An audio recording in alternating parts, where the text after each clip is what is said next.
Hello and welcome.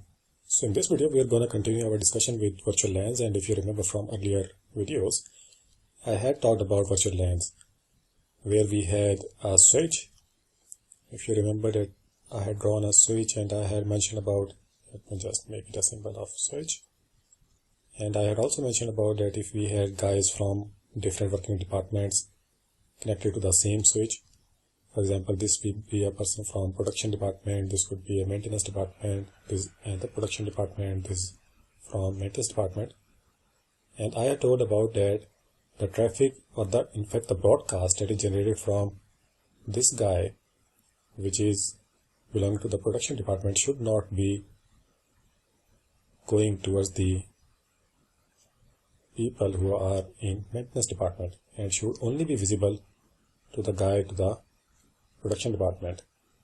So since we know that switches, they break the client domain but not the broadcast domain, so the concept of virtual LAN was introduced, which makes it possible for switches to break the broadcast domain as well. And the way to do that is to configure or limit the ports, the port over here and the port over here, into one virtual VLAN,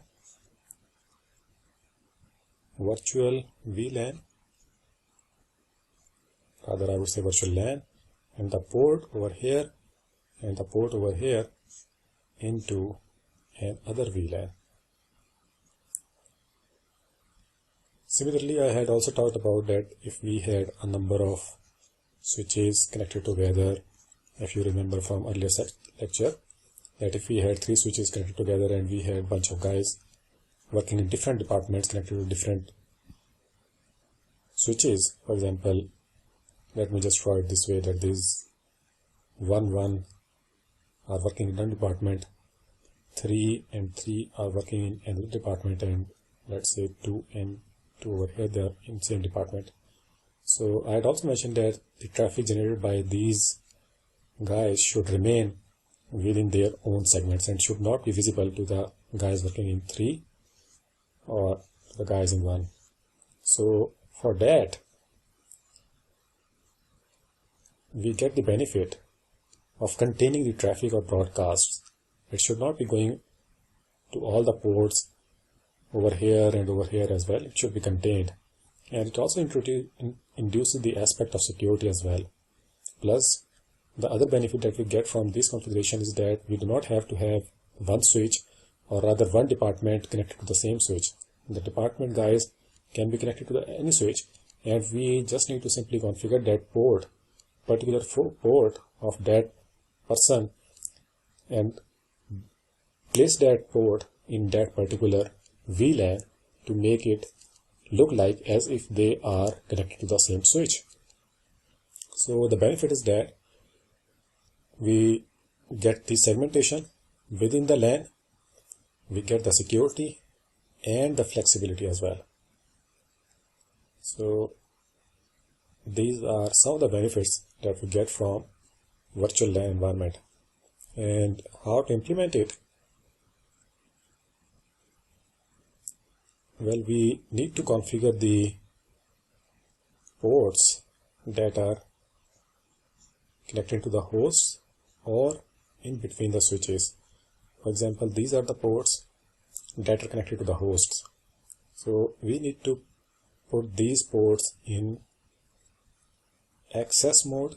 We will call them access mode, and the port that is connected to the other switches, if we want that VLAN traffic should pass from this switch to this switch as well, we configure this port as trunk port.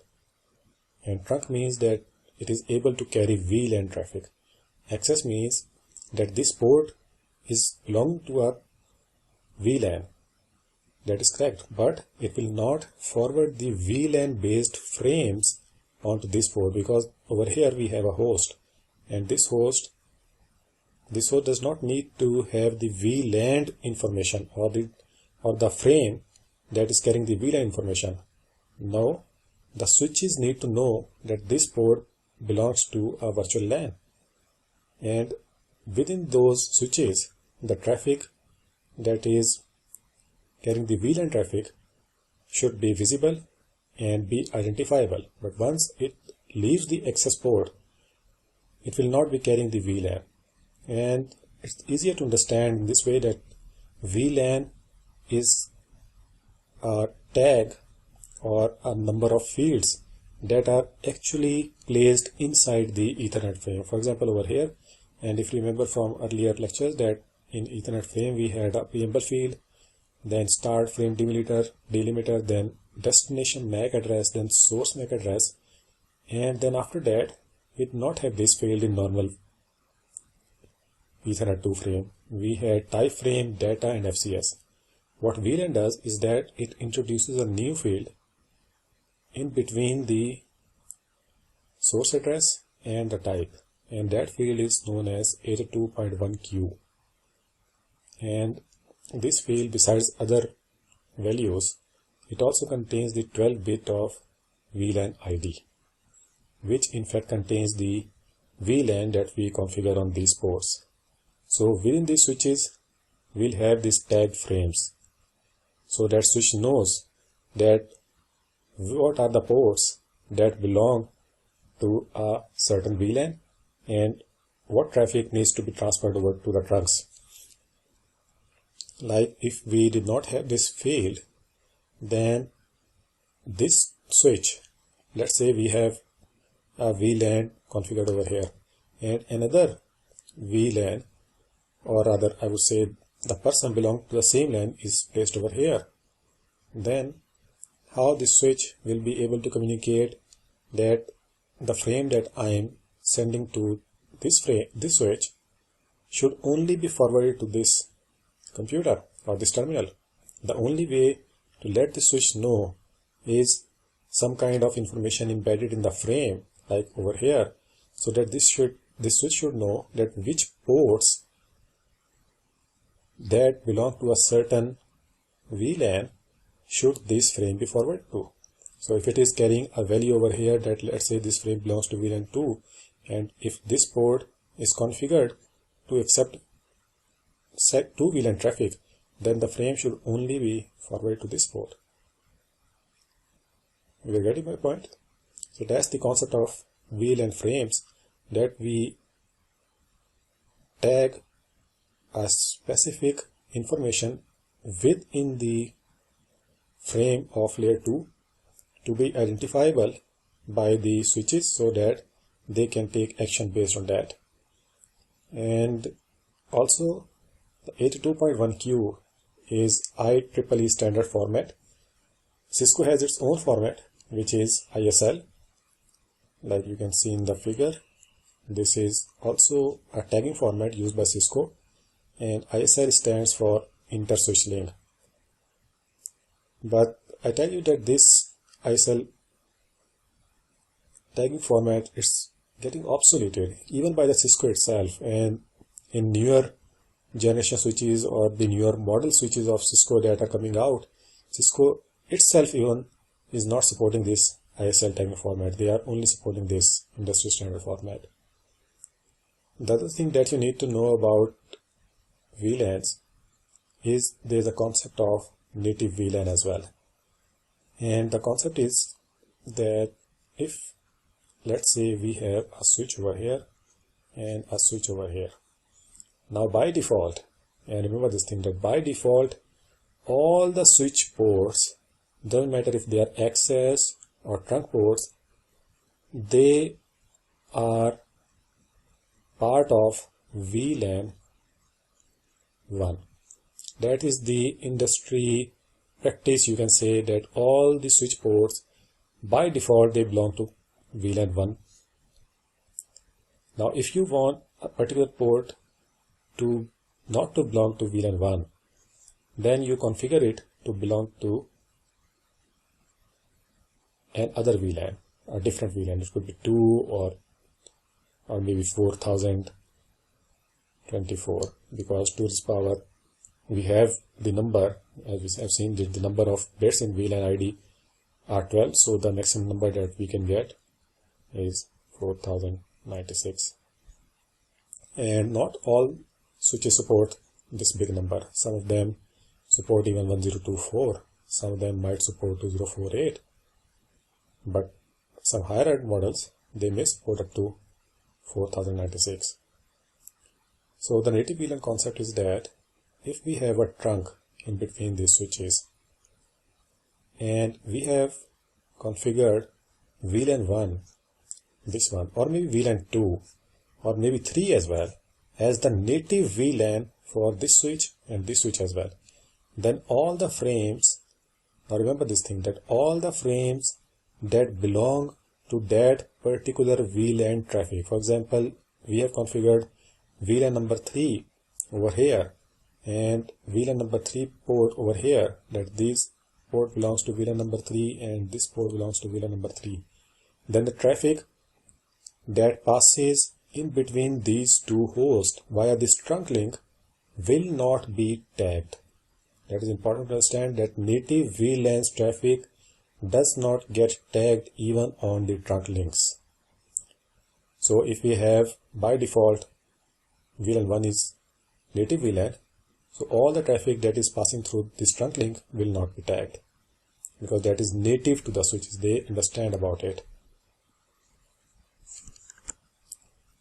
Now I have drawn a quick topology for you to actually see the VLAN tagged information, and the topology is over here. What I have done is that I have used a Cisco switch and I have connected a Cisco switch to one of my actual physical machines, and I have configured my actual physical machine to have its interface with a VLAN information, and I've connected that interface with the fast Ethernet interface of this switch, and we'll be doing this particular exercise as well. For the sake of this lecture, I'm just interested in showing you how a VLAN tagged frame look like. Now I have shown you earlier that how an Ethernet frame look like, but let's see how a VLAN tagged Ethernet frame look like. So what I'm gonna do is that I've configured IP addresses as well. For example, over here, this PC that I'm connected with, it has got an IP address of 1.1.1.1, and this interface over here, the VLAN based interface over here, it is having an IP address of 1.1.2, and they are both interconnected. So what I'm going to do is that I'm going to try to ping from this host to this interface, and I'll try to capture the traffic that passes on this interface via packet capturing software that I've used a couple of times now, and you know about it. It's Wireshark. It's over here. So I'm gonna start capturing the packet now, and let me just do it one more time. So what I've set up is that I have configured the interfaces and I have started the Wireshark process, and it is being shown that the packets are being captured. So what I do is that I open up my terminal and I try to ping, as I said earlier, that this host has got an IP address of 111 and this interface is having an IP address of 112, but I have configured these interfaces to be of VLAN based interfaces so that the traffic on this link should be carrying VLAN tag. And I just want to show you that how a VLAN tag looks like. So I've sent a couple of packets and I open up my packet capturing software and let's refresh it. And these are the ping packets that I just sent. So over here, this is the normal Ethernet frame where we have Ethernet 2. It has got source MAC address, destination MAC address, and then some other layer information. But if I come onto this packet, now look at this as compared to this one, or rather I would say this one. Now can you spot the difference? Because in this and in this, we can see that we have an edit field of 82.1q virtual LAN, isn't it?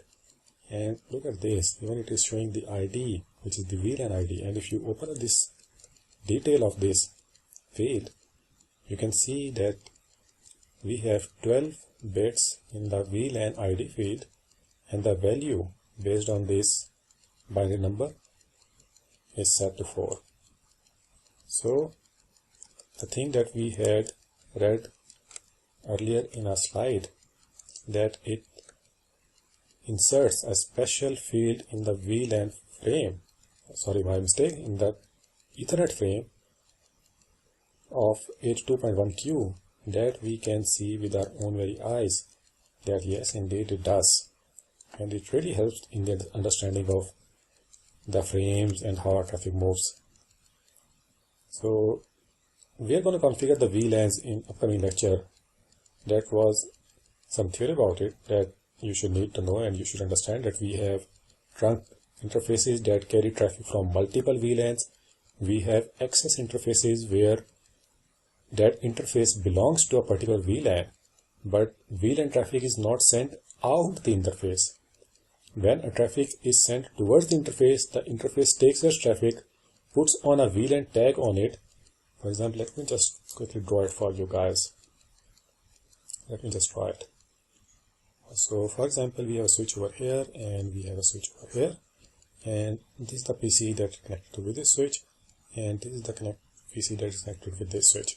So what happens is that when frame arrives on this particular port, this switch, what it does is that, let's say this is the standard frame, the frame, Ethernet frame. So what this PC does is that inserts a 82.1q field in the frame, and in that field it says that, let's say you have a VLAN of 4. So now we have another field in the frame just like this, which is saying that it is carrying a VLAN of value 4. Now the switch will forward this frame based on the destination MAC address of this PC, that wherever it wants to go, and it knows that maybe on this link it heard about the MAC address of this has to be available on this link, and this link will be part of this 4 VLAN. That this link, this trunk port or this trunk link of both these switches is able to pass or forward the traffic belonging to VLAN number 4. If we do not do this, then VLAN 4 based traffic will not be able to pass this interface. So this frame comes over here. This switch looks at the frame, and by looking at the frame it sees that it has got a 4 VLAN ID in it. So what it will do is that it will pass the frame over to the host by removing the VLAN tagged information. Only this information will be clipped out of the frame, and pure Ethernet 2 frame will be forwarded to this host. Both of these ports will be part of VLAN number 4, but the VLAN frame, the frame that is carrying the 82.1q information, will not be sent out of this interface. It will hand them over the pure Ethernet 2 frame. But once that information comes back, once these pieces send the traffic towards the Ethernet, towards the switches, then switch inserts that field, and based on that field they make the decision that where to forward it and which ports should not be allowed to receive the frame. So that was a quick introduction of VLAN. Just one more slide that I need to discuss about, which is inter-VLAN routing. And the concept over here is that, let's say we have a couple of switches over here and we have them interconnected, and we have multiple VLANs. For example, over here we have, let's say, VLAN 1, VLAN 2 based switches. Over here we have VLAN 2 and 3 based hosts. 3, let me just write it clearly. And over here we have hosts that belong to all the 3 VLANs. Now we know that VLANs break the client domain and the broadcast domain as well. But what if the host belonging to VLAN number 2 wanted to communicate with the host belonging to VLAN number 1, or maybe VLAN number 3? How can we do that? Well, the way to do it is that we connect a layer 3 device with either of the switches, or maybe with all of the switches. It is better that we attach a device that is layer 3. Maybe it's a router, router works at layer 3 of the OSI model. So we attach this router just like I had shown you in my topology over here, that this is a router over here, and this interface is now understanding the VLAN traffic. So let me just run on this one. So we attach the router and we make this trunk over here in a way so that this router understands the traffic of all the three VLANs. We configure this router interface as sub-interfaces, and those sub-interfaces are configured with all the three VLANs, so that when traffic from either of the VLAN starts to, let's say we have a broadcast, or we say that we want to go to another host, these hosts over here, they send the traffic towards the router, and router, since it is part of all the three VLANs, it forwards the traffic back to the concerned VLAN host. So it's a bit of concept of routing over here as well involved. But what you need to understand at this moment is that we need a layer 3 device. It is important to know and understand that we need a layer 3 device. It could be either a router or a switch as well, a high-end switch, for example a 3500 series switch, that provides this functionality of inter-VLAN routing. Now in the upcoming video, we will be configuring the VLANs. That's it for this video, and thank you for viewing.